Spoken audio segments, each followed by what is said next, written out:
Welcome to the Nick Blevins Family Ministry Podcast. Our goal is to help you maximize your church's potential. You'll hear from top leaders in children's, student, and family ministry about the principles and practices they use. Now here's your host, Nick Blevins.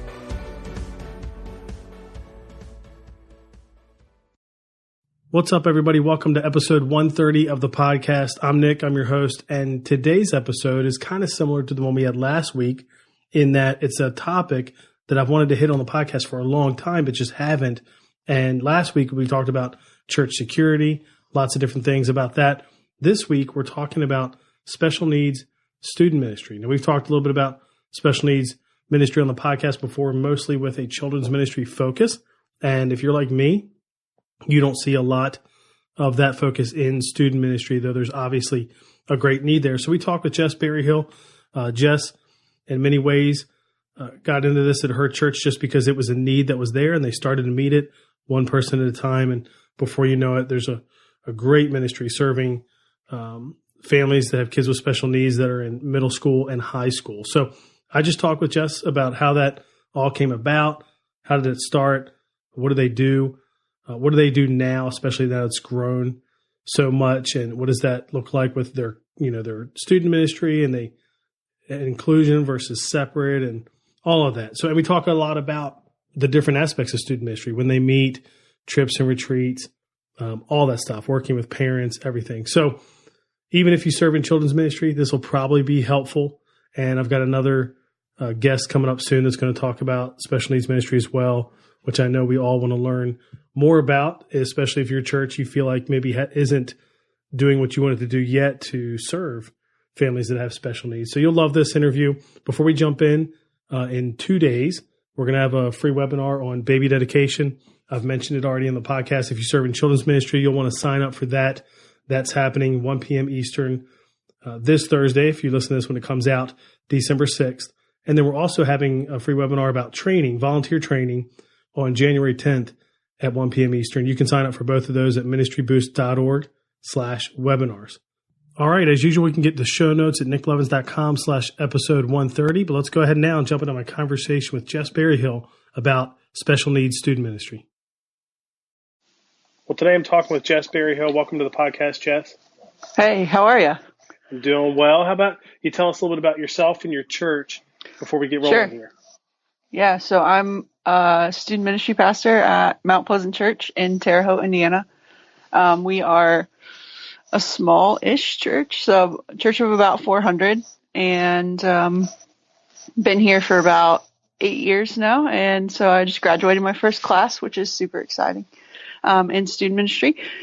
And we also run a special needs ministry. So I don't have any kids. I'm not married. I have a dog that's pretty cute. So, yeah. That's awesome. So you've been there 7 years, I guess, at least, to graduate a full student ministry class? Yeah, it was really cool. They started in sixth grade when I started in this job. And so, to see them kind of grow up and for me to grow as a youth pastor, it's been pretty cool to kind of journey with them on that. Yeah. So we're going to talk specifically about special needs in student ministry, like you referenced. So, before we jump into some specific questions I have about that, tell us a little bit about how that got started there. What's that like? Give us some of the history. Yeah. So we, same time I started about 7 years ago, I had a student who was coming into youth ministry who had grown up in the church, and I'm not originally from Terre Haute. And so I didn't know Nick very well, but he is a phenomenal kid. But as a new youth pastor, it was really hard. I wasn't ready. I was still trying to figure out what to do as a youth pastor and what that looks like. My degree isn't in youth ministry, and so it was new things all the way around. And then to have a student with special needs be in my ministry from the get-go, it was hard. It was hard and it was messy. But because of Nick, through middle school ministry, it was fine. Middle schoolers are kind of crazy, and so you can kind of go with the flow. But there was a really hard transition when he shifted to high school. High school kids are a little more chill, and so a little bit less structure, and it was just hard. And so we really felt like for Nick to be successful and for us to meet his needs, we would need to do something different. And so out of our student ministry, we started a special needs ministry, which really looked like just an extra small group on Wednesday nights. So our students, we had like 5 or 6, and they would meet with us for worship and dinner, and then we would segue into small groups. And so they had their own small group, and it was fine. And honestly, I think that's all I thought it would be. It's just maybe a few students who would come, we would hang out with them, and that's it. But through this whole thing, like, God really changed my heart, and through Nick, which is incredible. And so we really felt like this was maybe something more than just a little small group on Wednesday nights. We flipped some things later on, and we ended up growing tremendously. And so that was about 4 years ago. We started with 5 or 6 kids, and then now if everyone showed up, we would be around 60. Wow. Yeah. Wow. So, definitely not what I was expecting. In terms of like when we decided to do this, it's been a crazy journey, but it's been amazing. So how, I want to hit some questions that are specific about like how you lead that, but also how did it grow, and how did you keep up with some of that growth? I wonder if was some of it that you had some students coming and their parents knew, and then, kind of word of mouth spread, and then more people got invited. How did that work, and how did you keep up with that as it grew? Yeah. So, I think it's been, we made a shift, at one point because, I'm on staff, but there's only about a staff of 6 here. And so, I'm the youth pastor, but now I've also become, the special needs ministry coordinator, whatever you want to call it. And so I was feeling the stretch of like, I'm having to prepare 2 lessons, 2 different groups on Wednesday nights. And so we moved our special needs ministry to Tuesday nights. And I think it was really that shift that allowed us to grow. We had a upward basketball league, and so we had kids with special needs in that who were not coming. And so we sort of connected it with their practice, and they showed up. And then after that, we did Night to Shine, which is through the Tim Tebow Foundation, and that was a huge boost for growth, I guess. Mm-hmm. So we hosted 125 students and adults with special needs for 3 hours. And we told them about our ministry. And so I think that was part of the growth too. It's word of mouth, but also it's getting connected with agencies who are already doing amazing work in the community of special needs families. So we have a behaviorist who said, right now I have 12 of my kids coming, but I have 40 on my caseload, and I would love for them to connect with you. And so finding those people who can, be advocates for the ministry, but also who recognize that there's such a need. It is such an untapped population that it's so important and so needed. Yeah, I agree. I had somebody tell me before, and I was not surprised at all, that something like 90% of families with special needs don't attend church, which is obviously much higher than the average, but it makes sense, right? And so he was talking about the same thing that you're talking about too, that there's, whole groups, whole populations there that aren't being served well, or, aren't as connected to church as they want to be. It's not even like they don't want to be, they do want to be. Just, they can't in some cases. Yeah, and absolutely. And I think, I felt this in the beginning. I felt like just just being overwhelmed. You're trying to minister to kids, just typical kids with lots of different needs, and then to add, a kid with special needs and not be equipped to handle it. Like, it's overwhelming, and sometimes it feels like too much. And so I get that. I get that it's hard for churches to sort of step into that, and it's sort of the unknown. but it is so needed. Definitely. So how about, now I'll talk a little bit about how it works, how you do this. I think we could learn from that for sure. And we've had a couple conversations on this podcast about children's ministry, but it's the first time we've talked about it with student ministry. And I know some of the conversations are the same, and one of them is about inclusion. What's the best fit for the child or student? Is it being included? Is it separate? My experience is it depends, right? So how do you determine that? What does that look like for you?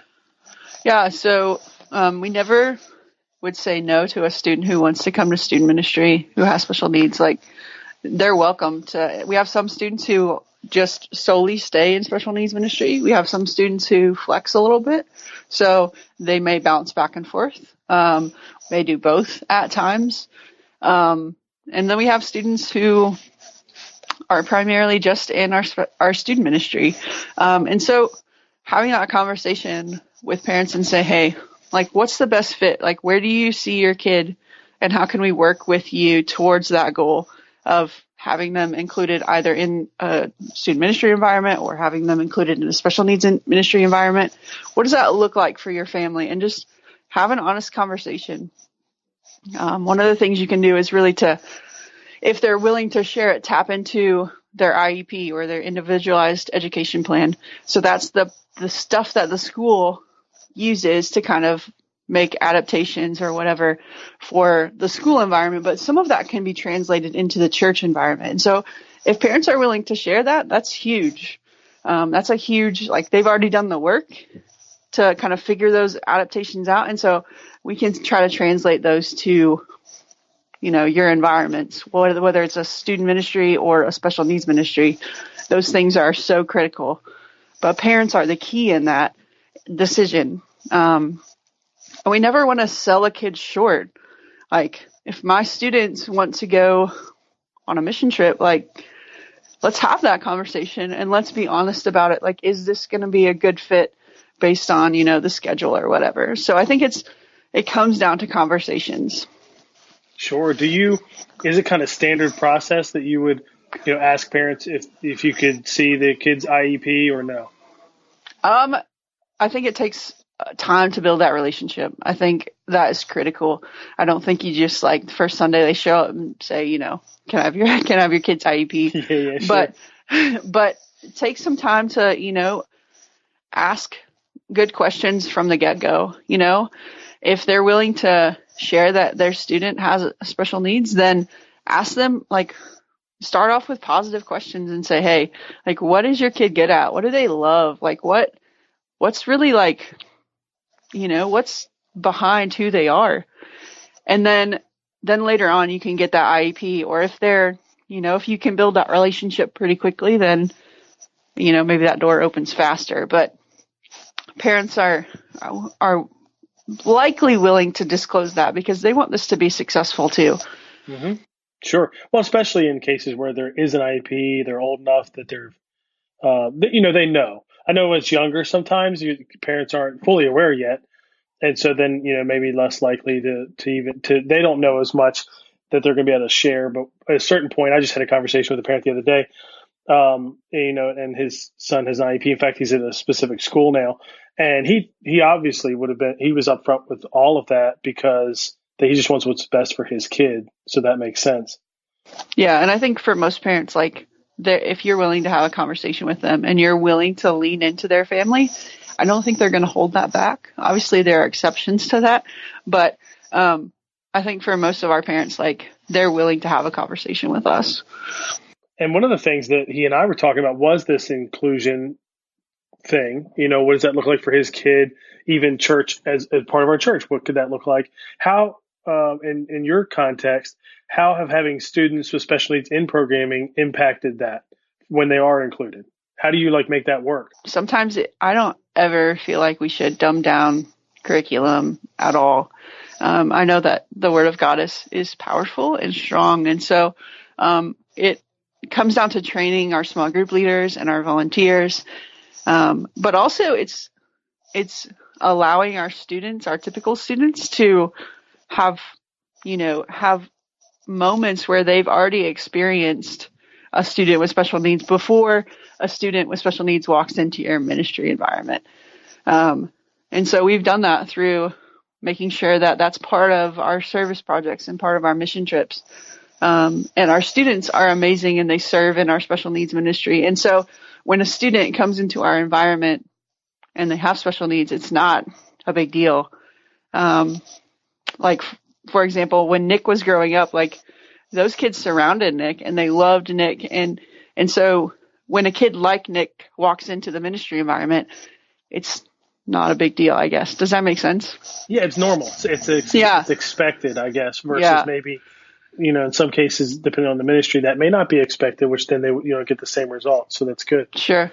Yeah. Now, how about, I'm wondering, how do you, because now you obviously this has grown, you've served these families and these kids well. How have you as a staff and even volunteers been champions for families with special needs, and it's probably grown too from the beginning?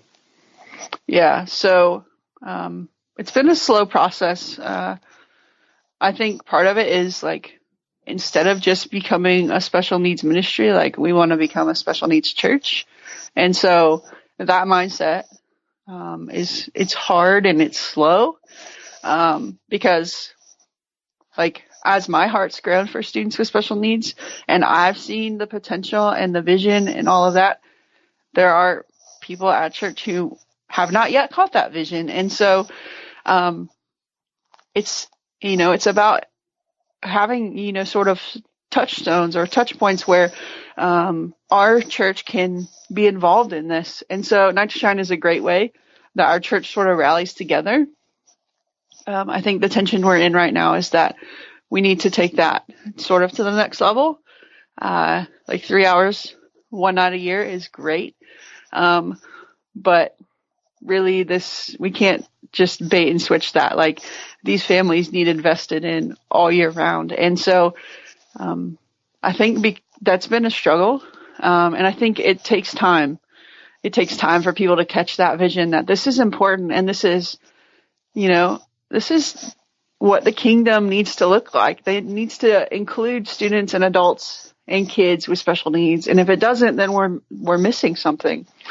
I think really one of the hurdles that we faced was just getting our name out there and like establishing the trust, with organizations and with, ministry partners around town. One of the things that was a real struggle is that they wanted to know that we were going to be in this for the long haul. And so I think after 2 or 3 years it really felt like people were starting to realize that we're serious about this and this matters to us. And then the really cool thing is, as our students have caught that vision, it's become important to them. And I really believe that special needs ministry could be really driven by the younger generation who, for their entire school career, has been, they've been a part of students with special needs and part of their lives, and they've been included into their their classroom environments. And so they know more than we do in some ways. Sure. And that's an incredible place to be. It feels so like just rich in what the kingdom should look like. And so, I don't know, it's been really cool. Yeah, that's great. I'm wondering, specifically, I'd love to hear some of the specifics of kind of how you partner with parents to find the best environment for, their child or student. And then also, what do you do in the environment to make it work with students who have special needs? So both of those things I'm Sure. wondering about, starting with the parents and finding the right fit, and then making the environment the best it can be. Yeah, so we have a short form that they fill out when they come, that kind of asks, some of those good questions of like, like I said before, where's your student's heart? Like what makes them tick? But also ask, what are some specific needs? Like, what are some things that they need from us? Some supports that would be helpful for them to be successful. And so they fill that out. That's super helpful for us, to know going in sort of what their needs are, but also, just again, having those conversations and using that information, not just letting that information sit, but using that information to kind of shape your environment. And so one of the things, if you walk into student ministry environments, it can be sensory overload for a lot of kids, even typical kids. Sometimes I always say, I wonder why we're so shocked when they don't listen to the lesson when we've amped them up so much. Mm-hmm. And so I think just toning down the music maybe just a little bit, or recognizing, is your space accessible if a student is in a wheelchair? Also, like, do you have a buddy who can pair off with a student with special needs? Those things aren't hard to implement. It doesn't take much to turn music down, or I know it's an extra volunteer maybe to be a buddy, but is there someone with a heart that could fill that role? Or is there a student a student leader who could fill that role? All of those things help your ministry environment be a better option for students who have special needs. I think even walking through your building is always a good kind of way to see things. And if you can get a family who has a student with special needs to walk through your building, and to see things that you don't see, that might be hurdles for their kid, like, not only is that super helpful for you, but it also shows that family that you have an investment, like that you see that maybe we're not getting it right all the time, but that you want to. Does that make sense? Yep. Yeah, definitely. I'm wondering what can you tell us specifically what it looks like to staff this with volunteers? And it sounds like you've got the Tuesday night program, which is, just for those kids. But then obviously you said Wednesday night, there's some kids who do that as well, or maybe they only do that. So there's some inclusion there. I imagine that's some other volunteers helping out kind of in the role you were just talking about. So what does that look like? How do you staff that? How do you get people to volunteer in those roles? Sure. Yeah. So, when you have that conversation with the parent, if a student needs a buddy, then that's an opportunity to reach out to maybe someone who's not necessarily called to youth ministry, but someone who could just simply like walk beside one student. And I know that when we did that with Nick, especially, we had one lady who just really decided that this was going to be part of her ministry.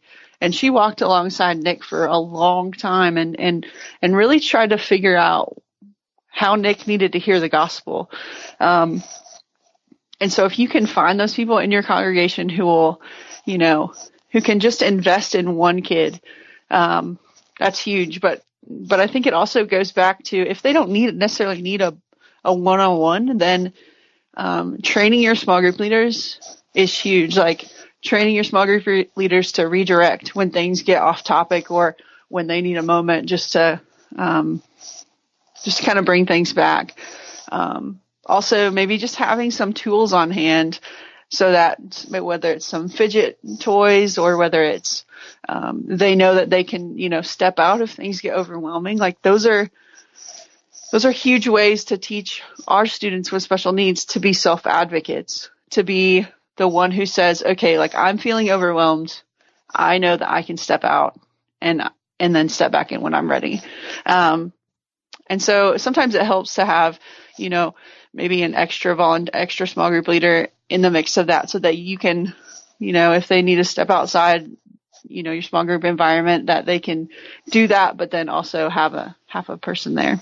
So, we are a church of 400, so I know it's hard to get volunteers. But I think it all comes down to allowing people to catch that vision, that this is important and it's critical. So. Yeah, well, kudos to you, because a lot of churches don't have a ministry like this that are 400 in size. You know what I mean? Particularly, I know more about this probably in the children's space. That's obviously where you see that it's more common. But even there, a lot of churches will be 2,000 before there's some kind of specific ministry, or a staff focus, or specific environments, all that kind of stuff. So that's great that you all are able to do it. In the environments that you do create, whether it's Tuesday night, Wednesday night, whatever it is, how do you tweak your environment? How can others think about their physical environment in terms of, accommodating kids with special needs? Yeah. So, we are in a building that is both new and old. And so we have, things that are updated and that are ADA compliant. But we also have parts of our building that aren't. And so I think you need to have a conversation about that. What does it look like? Like, for example, we don't have a ramp to our stage.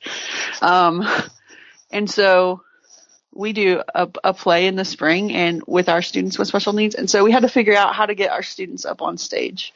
And so we bought a temporary ramp to put up, so that our students could access the stage. But it's things like that you don't always think about until you're like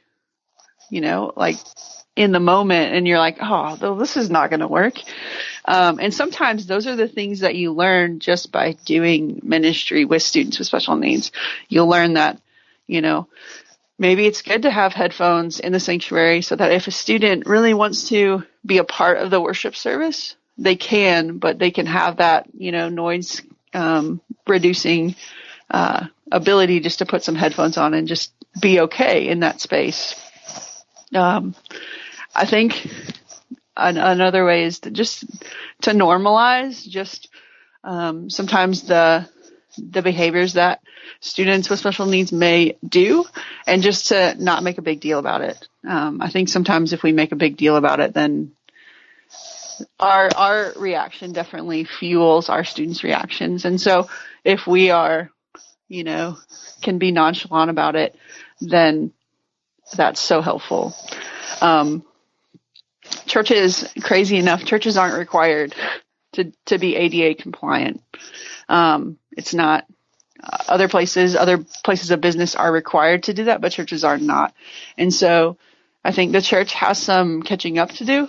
I know there was one moment when I had a young adult with who had CP, and he was in a scooter, and our church doesn't have sort of the electric doors that open going to the outside. And so he had to ask me if I could open the door for him. And I was like, man, it's a tiny thing, but it's kind of those moments where you're like, man, we missed that, didn't we? And so if you're in the midst of a building program, think about this stuff. And I know a lot of churches are doing an amazing job at doing this, but think about, is this accessible? If a student or an adult or whoever who uses a chair, if they come into our building, is this going to work for them? And so I think it's the little things that sometimes we don't always see, that can be a struggle, even just to get into church. Oh yeah, definitely. Yeah, that's something that you're right. It can be totally missed. Or, one of the conversations I was having with that parent too is if you don't have experience with it too, you don't know. As a leader at church, you don't know what it's like for the family once they and their child leave church, because they could be one experience in church and a total different one when they leave, a total different one on the way there. So that's important, to open your mind to that and listen. And kind of like, it sounds like what you're saying is with the building and with making the best accommodations you can, a lot of it's just learn as you go, which makes sense. Yeah. And it is. Yeah, so that's been there's not really a ton of resources out there for students or for student pastors who are, trying to figure this out. And it makes it hard because then you feel a little bit alone, but it is a lot of learning on the fly. It is, because we can talk about things like autism or Down syndrome all day, and we can learn all the facts, but until you get in the space of a student or adult who has autism or who has Down syndrome, and you get to know what makes them unique and how God has shaped them, until you get to know that, there's still learning to be had. And so it's hard. It's sort of messy, but it's incredible. Yeah. How about, I'm wondering, something that's common for most student ministries are trips, events, camps, that kind of thing. So what does this look like for the trips and things you do for students each year? Yeah. So it absolutely starts with having a conversation with the people who, the organizations that you're using. It's asking, it's calling, maybe not emailing, asking the question and saying, hey, I have students or a student with special needs. Can you accommodate that? And here's what they will say a lot of times is they'll say, yeah, of course. Like, yeah. And you cannot settle for that answer. Like, you cannot just say, okay, great, awesome, I'm so glad. Like, you have to dig deeper. You have to say, okay, that's great. Like, now can you tell me like what the schedule's like? Can you tell me, is there lots of structured time? Is there lots of unstructured time? Can you tell me what the showering environment is? I know that's sort of an awkward question to ask, but it's important because I remember when we took a trip with Nick. I know he's my frame of reference a lot because we learned so much from taking Nick places. But I remember we went on a mission trip and our shower sites were off-site and they were at like a local YMCA. Well, Nick's mom is a single mom. And so in order to help him shower, we would either need to find an adult guy to do that, a couple of adult guys to do that, or we would need to have sort of a family restroom set up. And so that's critically important. Like, you need to know these things going in, like if they need, extra help with some activities of daily living, how is that going to be impacted by the setup of what that camp or mission trip or whatever looks like.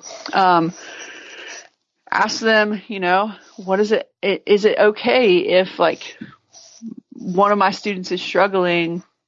Is it a possibility maybe to go back to the housing site if on a mission trip, or can we add extra downtime in this? How do I need to staff this trip? Do I need to have a one-on-one for my student with special needs, a leader who just comes as that's their sole mission for the week? I think it starts with asking good questions. And you have to ask it of the organization. And then after that, I think you ask, you get all the information you can, and then you take it to the parent and you say, I know that, Jim wants to go on this trip with us and I would love for him, but here are the details. And before you make a decision, I want you to just help me understand where might be some, struggles or some, issues with the setup of this trip and the struggle, is there anything red flags that we need to know about? Because I think that's hugely helpful, for parents to be informed of what it is, because they know their kids' abilities way better than we do. And then, if they say, yeah, I think this could work, or if they say, I'm really hesitant. And if you feel like you can't make the necessary, adjustments, then it's okay to say, maybe this is a no right now, but maybe this won't be a no in the future. Does that make sense? I know it's a sticky conversation to have sometimes, but I think parents appreciate when you can be honest with them.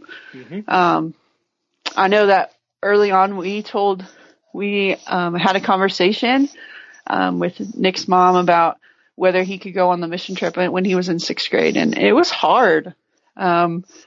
Part of it was I was leading my first mission trip, and so I felt, oh my gosh, like this feels overwhelming to think about how this could all go together and how we could adapt Nick's needs and the rest of our students' needs. And it was just, it's hard conversation to have, but I really do feel like we made the right decision. And then as we've grown and learned, that decision, there's less that impacts that decision. Like, our willingness to take kids who have special needs is grown tremendously. And obviously we've learned things along the way. We've learned, what works and what doesn't. And, but it's hard. It's a hard conversation to have. For sure, but I think you're right that parents want you to be honest. You know what I mean? I mean, so maybe not even they're not going to hear always what they want to hear.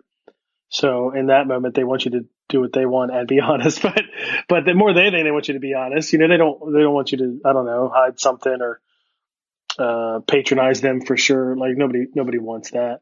So that's good. Now I like how you're talking about with trips that, I mean, if you've done this for a while, like you all have, all the things that you control with a trip, you probably have down, and you're doing a great job serving families with special needs. But you're right. Anywhere you go, any camp or whatever, now you have to kind of become the advocate that's asking the right questions, figuring out if it's going to work well. That's good. Yes. Yeah. And I think finding organizations who are willing to flex is huge. Like that is what sets up. If organizations are like, yeah, this is probably how it's going to be, like, and there's no flex, and then maybe, I don't know, I hate to say, like, maybe consider a different organization, but try to find some people who are willing to flex with you and who are willing to make some adjustments. Sure. Last question, how about milestones and transitions, baptism, if a church does confirmation, what do those look like? Have you done anything different there? It was pretty cool this summer. We baptized 2 of our students with special needs, and it was after just coming for a while. And their parents approached me and said, "Hey, like, we really feel like our student is getting it." And they may not express it in the way that, a kid who is typical may say, like, I accepted Jesus, all the things. But the transformation, we can see the transformation and how God changes their hearts. And so it's kind of you just have to trust that the Lord is moving, I think, in a way. And so that's been one way, but I think it's super important. So that's sort of one big milestone, but the little milestones are just as important. And so when you're thinking about how does a student transition from 5th grade to 6th grade into middle school ministry, or whenever that starts in your context, I think that's huge, because transitions are hard for students with special needs. And so how can you begin to acclimate them to an environment, a new environment? And to you, how can you bridge the gap from children's ministry to student ministry? And again, on the other end of that, when they age out, at 21 or 22, are you ready for that? Are you ready for, like, when does their time in student ministry end? What does that look like? And I know that can be a hard conversation, because you're talking about kids who are continuing in school until they're 21. And so planning ahead for these things is a big deal. Knowing what your plan is, because if we have incredible environments that meet the needs of students, children and students with special needs, that's amazing. But if we drop them when they're 21, that's not fair. And it's not fair to the families, and it's also not fair to the student or the adult at that point, for them to feel like they've lost something. And at that point, at 21, they're already, they have lots of changes going on. They're maybe not in school anymore. Their family is kind of dealing with that, all of those changes. And so for us to drop them at 21, it makes it really hard. And churches need to be prepared for that. Where are they going to fit next? After student ministry. So, well, most churches, I mean, just from my experience, would have to ask that question after children's ministry. You know what I mean? Like, you're doing something in student ministry that is, I would say, very uncommon, which is great. And I do know, I'm thinking of some specific churches that, some kind of effort in serving special needs families started in children's ministry. And then, there came that moment of like, oh, they're, going into middle school now. So, and they did something there too. So I'm thinking of a church that I was just with last month, and they have a great, ministry for kids and students all the way up through high school. But you're right. There's another point there, another transition, and that question has to be raised again. I think their church has something great for young adults too, which is awesome. But it feels like that's pretty rare. anything more than children's ministry feels rare, and even that feels rare, in itself. Absolutely. And I think that's where I just feel like we need to encourage student ministry people to see that there are kids in your community who need reached. One of the things I've realized is in children's ministry, dealing with children with special needs, is that their therapy schedules are crazy. Just all the, physical therapy, occupational therapy, all the things. And it consumes a family's time. And so they don't have a ton of time for extra stuff a lot of times. And so, but sort of when therapy plateaus, and that's roughly around middle school, parents are really looking for places to plug their kids into. And so you have parents who are seeking out, places for their kids to belong and places for their kids to have purpose. And you can provide that, like student ministry people can provide that place. And that's the incredible, it's like, man, we can't ask for any better of a picture of what it looks like for people to seek Jesus. And so, I don't know, I think it's just an incredible untapped area of ministry that we just don't talk about a lot in student ministry. And I think I think it's just we're missing something when we don't talk about it. Sure, I think you're right. So I'm glad for what you're doing, the work you're doing there, and you're seeing the fruit of it for sure. Obviously, with all these students come in, these families that are connected now that who knows otherwise might not be connected to church. I have people, because again, I just think this is just like you said, something that needs to happen more, doesn't happen enough, and some people listening might be thinking, yeah, I want to learn more about this. This may be something our church needs to consider. How could they get in touch with you or, reach out to you if they had any questions or anything? Yeah, so you could send me an email, and it's just Jess Berryhill, JessBerryhill @gmail.com. So, yeah, shoot me an email or, and then we can chat about what that looks like in their context. That would be great. Yeah, definitely. Cool. Well, thank you for what you're doing there, the work you're doing. Obviously, it's having a big impact, which is awesome. It's cool that you graduated first group of students, but all across the board. I mean, this is a great work that you're doing. Thanks for doing that, and thanks for coming on the podcast to talk about it.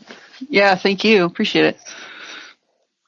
Well, there you go. You can tell Jess is doing a great work there with that ministry, growing that from 1 student to 60 students, inclusive buddy program to a separate night, but also still inclusive, making it work with trips and partner with parents and just everything. Just a great, great ministry that she's leading there. Hope that was helpful to you.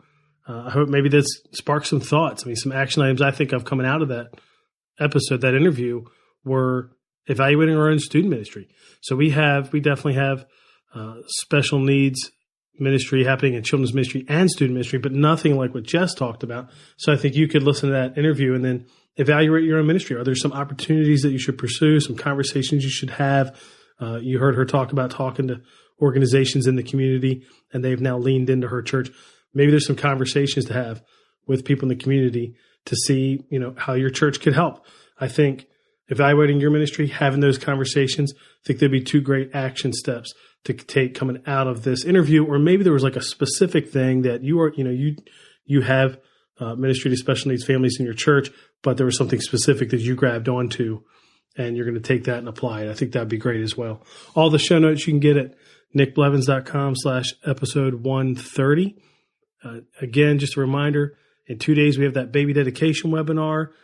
You're going to sign up for that if you want to learn more about different ways to do dedication, different gift ideas, scripts that are said, things that are given away, how it's celebrated, everything. We're going to talk about all of it, how people, getting families to sign up, following up with them afterwards. We're going to try to hit as much as we can in that hour-long webinar with a lot of different people contributing some ideas. And then we're going to have a similar webinar on volunteer training on January 10th. Both of those are 1 p.m. Eastern, and you can register for them at ministryboost.org/webinars.